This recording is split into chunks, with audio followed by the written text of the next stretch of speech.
नमस्कार, मैं आपके साथ अंजना और आप देख रहे हैं न्यूज़ वन टुडे। आइए बढ़ते हैं इस वक्त की बड़ी खबर की ओर।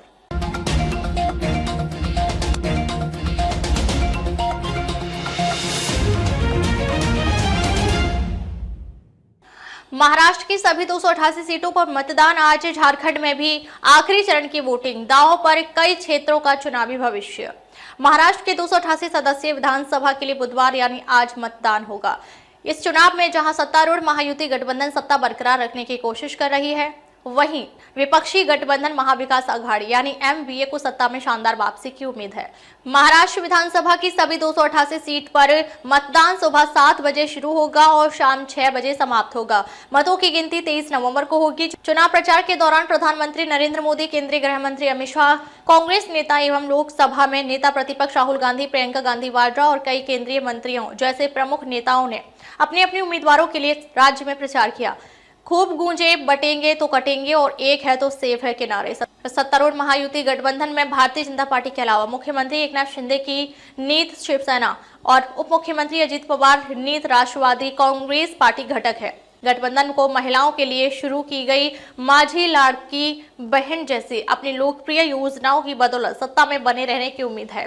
भाजपा ने चुनाव प्रचार के दौरान प्रमुखता से बटेंगे तो कटेंगे और एक है तो सेफ है के नारे लगाए। विपक्षी दलों ने आरोप लगाया कि महायुति नारों के जरिए धार्मिक आधार पर मतदाताओं का ध्रुवीकरण करने की कोशिश कर रही है। कांग्रेस, शिवसेना और अकांपा के घटक वाली महाविकास अघाड़ी ने उत्तर प्रदेश के मुख्यमंत्री योगी आदित्यनाथ के बटेंगे तो कटेंगे और प्रधानमंत्री मोदी के एक है तो सेफ है के नारे की आलोचना की। भाजपा के सभी सहयोगी दलों ने नारों का समर्थन नहीं किया।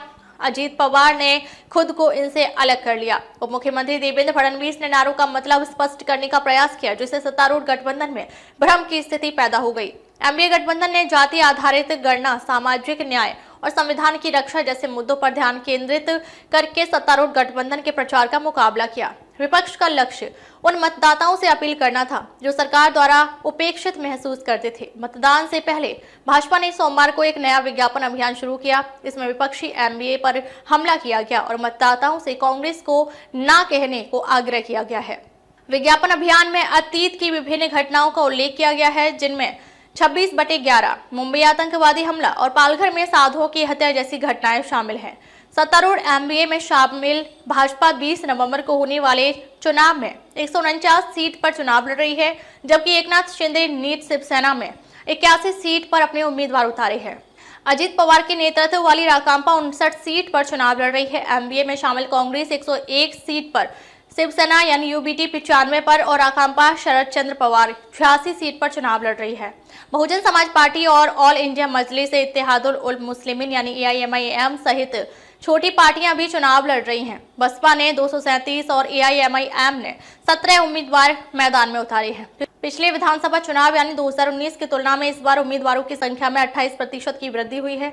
इस साल 4136 उम्मीदवार चुनाव लड़ रहे हैं, जबकि 2019 में 3239 उम्मीदवार मैदान में थे। इन उम्मीदवारों में 2086 निर्दलीय हैं। 150 से ज्यादा सीट पर बागी उम्मीदवार मैदान में हैं, जिनमें महायुति और एमवीए के उम्मीदवार अपनी पार्टी के आधिकारिक उम्मीदवारों के खिलाफ चुनाव लड़ रहे हैं। अधिकारियों ने बताया कि 30 अक्टूबर तक पंजीकृत मतदाताओं की अद्यतन संख्या 9,70,25,119 है।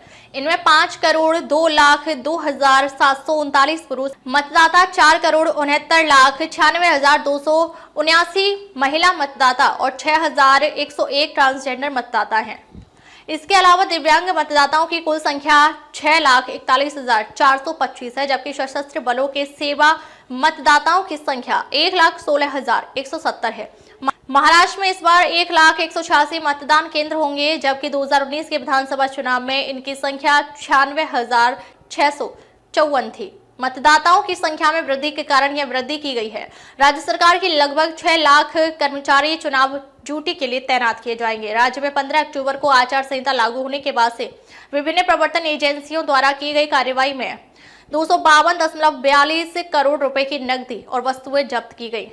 जब्त की गई वस्तुओं में 63.47 करोड़ रुपए नगद, 33.73 करोड़ रुपए मूल्य की 34,89,088 लीटर शराब शामिल है। इसके अतिरिक्त 32.67 करोड़ रुपए मूल्य के मादक पदार्थ और 83.12 करोड़ रुपए मूल्य की कीमती धातु यानी सोना चांदी भी जब्त की गई है। इसी अवधि के दौरान सी विजिल ऐप के माध्यम से राज्य भर में आदर्श आचार संहिता के उल्लंघन से संबंधित 2459 शिकायतें प्राप्त हुई। इसी अवधि के दौरान सी विजिल ऐप के माध्यम से राज्य भर में आदर्श आचार संहिता के उल्लंघन संबंधित 2469 शिकायतें प्राप्त हुई। इनमें से 2452 शिकायतों यानी 99.31% का तत्काल निस्तारण कर दिया गया। अब तक के लिए बस इतना ही। फिर मिलते हैं एक ऐसी ही बड़ी खबर के साथ। तब तक के लिए नमस्कार और देखते रहिए न्यूज़ 1 टुडे।